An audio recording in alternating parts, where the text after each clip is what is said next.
अरे चल चल, दम लगा सुदामा, एक पत्थर नहीं टूट पा रहा तेरे से। पगार पूरी नहीं चाहिए क्या? आधी चाहिए? अरे नहीं नहीं, पगार मत काटना मुनीम जी, वरना परिवार की आज की दाल रोटी पर भी आफत हो जाएगी। तोड़ रहा हूं पत्थर। दोपहर की चिलचिलाती धूप में जहां अमीर अपनी आलीशान चार दीवारी में बैठे थे, वहीं मजदूरों के संग संग गरीब तबके का बूढ़ा सुदामा गठिया रोग से ग्रसित होकर भी पत्थर तोड़ रहा था।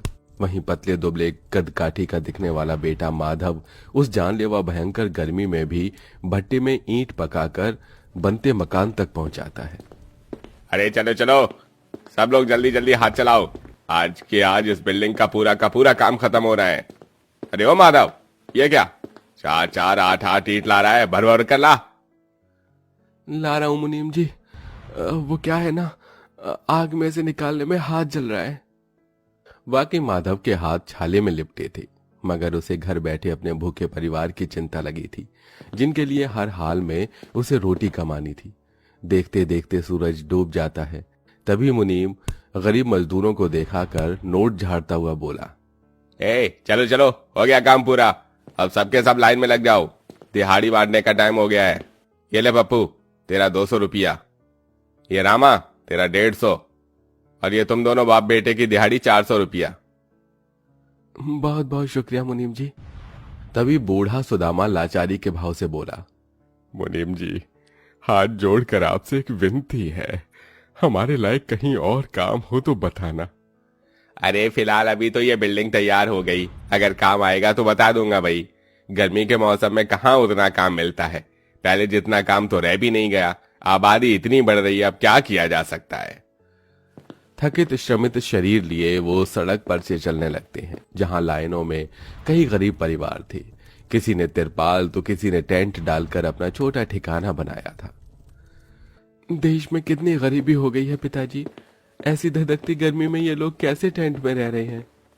अरे क्या किया जा सकता है बेटा, सबकी जिंदगी एक समान थोड़ी ना है। कुछ दूर पर घर आ जाता है, जिस पर टीन की छत थी, जिसमें सास नंद, गर्भवती बहू और एक बच्चा गर्मी में बेहाल थे। अजी आ गए आप दोनों? जी भाग्यवान, आज बड़ी गर्मी है, बहू जरा पानी पिला दे। जी बाबूजी, लाती हूँ। थोड़ी देर में पूरा परिवार खाना खाते हैं। तभी रात के 9 बजे मकान मालिक किराए के लिए आ जाता है। अरे कोई है? कहाँ मर गए? नीलम बहन, देख कर आ, कौन है दरवाजे पे? भैया, मकान मालिक आया हुआ है। माधव थाली छोड़कर आता है। क्यों रे माधव, आज 25 तारीख हो गई, 15 तारीख को महीना लगता है, कभी भी तू टाइम से किराया नहीं देता। दे दूंगा मालिक, आपका किराया कहीं के लेकर थोड़े ना भागे जा रहा हूं। अरे ऐसे कैसे भाग जाएगा, चिल्लड़ पंडित नाम है मेरा, पाताल में से भी ढूंढ निकालूंगा। देखिए, आस पड़ोस वालों के सामने हमारी इज्जत मत उछालिए, 1-2 दिन मुझे दे दीजिए, मैं दे दूंगा किराया। मकान मालिक के जाते ही जान की चिंता के भाव से बोली, 2 दिन में किराया कहाँ से दे पाएगा बेटा, थोड़ी और मोहलत ले लेता। तुझको पता है ना ये चिल्लर पंडित टाइम का कितना पक्का है, 2 दिन बाद आ धमकेगा और घर से बेघर कर देगा हम सबको। बेघर होने की नौबत का सोचकर घर के मुखिया सुदामा के चेहरे पर लकीर आ जाती है। परिवार में से किसी को भी नींद नहीं आती। अजी आप सोए नहीं अब तक, जाग रहे हैं? अरे नींद नहीं आ रही भाग्यवान, सारी जिंदगी तो किराए के घर में गुजर गई, न जाने कितने अमीरों की बिल्डिंग बनाई, मगर खुद का एक घर नहीं बना पाए। इसी बेबसी में बूढ़ा सुदामा फूट फूट कर रोता है। अगले दिन दोनों काम के लिए भटकते हैं। 2 दिन निकल जाते हैं और मकान मालिक उनके घर में घुसकर सामान उठा उठाकर फेंकने लगता है। देखने वाले लोगों की भीड़ लग जाती है। बुआ दादी, ये हमारा सामान क्यों फेंक रहे हैं, इन्हें भगाओ हमारी गर्मी से। हे छुटकी, ज्यादा बोली ना तो उठा के पटक दूंगा, समझी? मालिक, हाथ जोड़कर विनती कर रहा हूँ, हमें बेघर मत कीजिए, इतने सालों से यहाँ रह रहे हैं, इस गर्मी में परिवार को लेके हम कहाँ भटकेंगे। मेरी बहू भी पेट से है मालिक। हाँ तो मैंने थोड़ी ना किया है, खाने को होता नहीं है और बच्चे पैदा करते हैं। अरे चलो दफा हो यहां से। पूरा बेघर परिवार गर्मी के उस कहर में कंगालों की तरह सड़कों पर भटकते हैं। सबकी आंखों से आंसू बहे जा रहे थे। भगवान भी बड़ा निर्दयी है। भूख, गरीबी और बेघर होना सिर्फ गरीबों के हिस्से में ही लिखा है। भूखे प्यासे धूप में चलते फिरते बेघर परिवार में सबसे बड़ी पीड़ा में बहू थी, जो कोख में औलाद समेटे हुए थी। माँ जी, ओह क्या हुआ भाभी? माँ देखो ना। हे भगवान, इसकी तो नस तन गई है। जा रे भगवान, इतना हरजाई क्यों है तू? बेटा कुछ कर। माधव कुसुम को गोद में उठाता है और पूरा परिवार पेड़ पौधे और छांव देखकर एक पार्क में आते हैं। मगर तभी गेट पर बैठा एक मुच्छड़ सा गार्ड गरज कर बोला, हे हे हे, ऐसे भूखे नंगे की तरह कहां घुसे चले आ रहे हो? चल चलो भागो यहाँ से। बेटा हम पर थोड़ा तरस खाओ, हम बेघर हैं, गर्मी का मौसम है, थोड़ी देर छाया चाहिए। लेकिन ये सोसाइटी का पार्क है, ये लोग गरीबों से चिढ़ते हैं, मैं मदद नहीं कर सकता कोई भी। अंकल अंकल हमें अंदर आने दो प्लीज प्लीज। मेरी मम्मी के पेट में बाबू है, उनको हुई हुई हो रही है। मैं हाथ जोड़ती हूँ, पैर पड़ती हूँ। मासूम सी रूही मिन्नतें मांगते हुए फूट फूट कर रोने लगी, जिसे देखकर सबका दिल फट गया। लेकिन गार्ड का दिल नहीं पसीजा, क्योंकि यहाँ हर कोई पहले अपना देखते हैं। सब आंख में आंसू लिए आगे चलते हैं, मगर उनका गरीबी भरा भेष देखकर हर जगह से लोग उन्हें भगा देते। किसी तरह फुटपाथ पर ठहर कर वो रात बिताते हैं। अरे आज तो रात यही काटनी पड़ेगी, मेरे पैर फूल गए हैं। पर ये जमीन तो आग के जैसे तप रही है जी। किसी तरह हाथ पैर सिकोड़कर बेघर परिवार सो जाता है, लेकिन घर तो घर होता है। सवेरे सूरज की किरण फूटते ही एक पुलिस वाला बुलेट पर सवार आता है।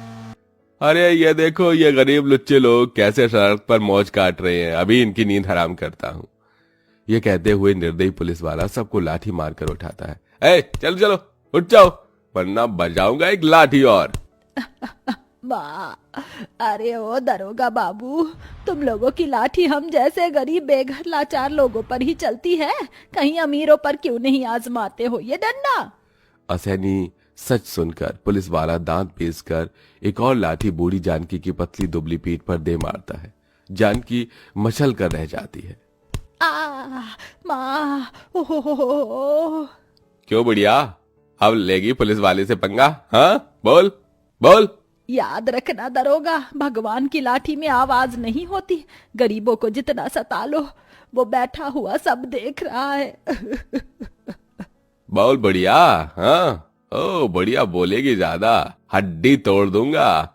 बाप की सड़क समझकर डेरा जमा लेते हो, चले जाओ यहां से। अरे जा रहे हैं साहब, बस जा रहे हैं।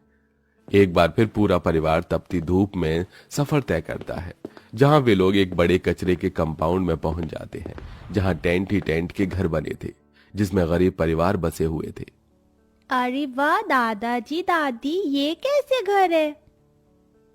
इसे टेंट घर कहते हैं रूही। तभी बहू गर्मी से बदहाल सास ससुर के हताश मुरझाए चेहरे को देखती है। माँ जी क्यों ना हम लोग भी ऐसे ही टेंट घर बना लें, गर्मी का मौसम है, सड़क पे कब तक बेसहारा भटकेंगे। मगर बहू टेंट कहाँ से आएगा, हाथ में पैसा कौड़ी भी नहीं है। बहू सबको मशवरा देती है। पूरा परिवार कड़ी धूप में कचरा बीनते हैं, जिसे बेचकर उन्हें टेंट खरीदने लायक पैसे मिल जाते हैं। दोनों पति पत्नी कुछ ही देर में टेंट वाला घर बनाकर तैयार कर लेते हैं। पूरा परिवार तंबू के अंदर आता है। भगवान का शुक्र है सर पर छत तो आई। पर दादी ये टेंट वाला घर तो कितना छोटा है। हाँ लाडो, मगर इस दुनिया में ऐसे भी बहुत लोग हैं जिनके सर पर छत नहीं है। कम से कम इस टेंट घर में धूप तो नहीं लग रही। सबके पैरों में छाले पड़ चुके थे। कुसुम जुगाड़ लगा के 4 ईंट का चूल्हा बनाकर गर्म पानी करके सबकी सिकाई करती है। लेकिन एक विडंबना अभी भी थी, वो भी थी शौचालय की। सुनो जी, घर तो बन गया, मगर इतनी गर्मी में शौचालय के लिए कहाँ जाएंगे? आपको पता है मेरा 8वां महीना चल रहा है, बार बार बाथरूम जाने की जरूरत पड़ती है। तुम चिंता मत करो कुसुम, मैं आज ही शौचालय बना दूंगा। माधव पास में ही गहराई तक जमीन खोदकर एक सुलभ शौचालय बनाता है और चारों तरफ टेंट लगा देता है, जिससे कि अब ये दुविधा भी दूर हो जाती है। हालांकि टेंट घर में उमस तो थी, लेकिन सबको सुकून था कि सिर पर छत है। अगले दिन से माधव काम पर जाने लगता है, जिसे अब उसके घर का दाना पानी भी चलने लगता है। लेकिन ये गर्मी का मौसम हर साल न जाने कितने ही गरीब परिवारों को घर से बेघर कर देता है।